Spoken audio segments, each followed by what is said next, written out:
Today I am going to take your chemistry class, standard 7, chapter 3, elements, compounds and mixtures. Now in this chapter, this is the second semester program we have started, and this is the first video of second semester. The chapter is elements, compounds and mixtures. Now what are elements? Elements are the building blocks of matter. It is what are elements? It is the basic constituents of all matter. It cannot be split into simpler substances by any chemical or physical method. This is the building blocks of a matter, element.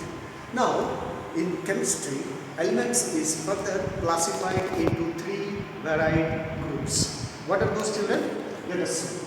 First, metal, then metalloids and non-metals.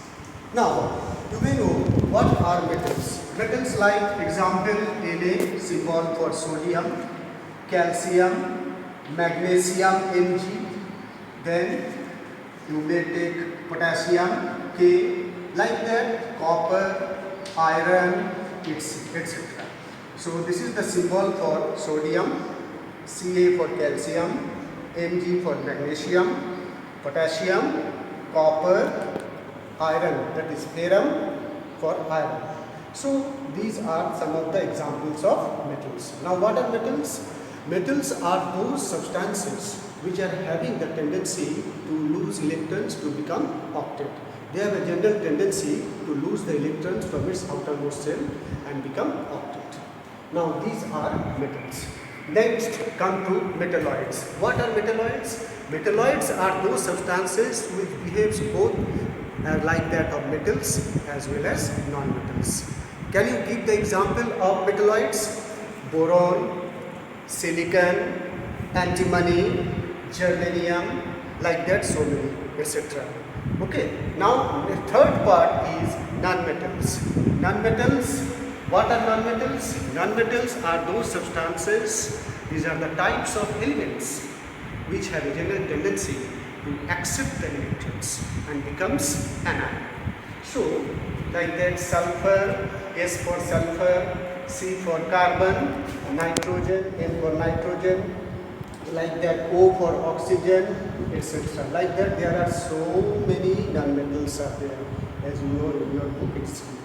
Now I like to explain you about little bit of the symbolic representation. As you know, the symbolic representation is being given by John Jacob Berzelius. Modern symbolic representation is being given by Mr. John Jacob Berzelius.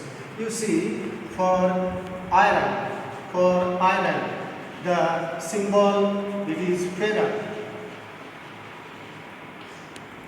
Symbol will be Fe.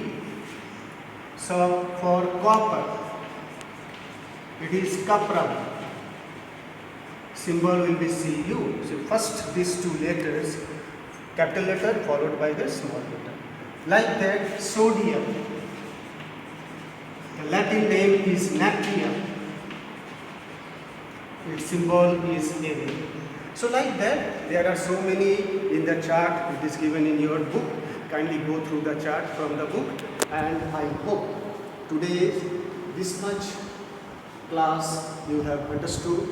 So next day we are going to meet some another topic regarding the same chapter, elements, compounds and mixtures. Thank you, children.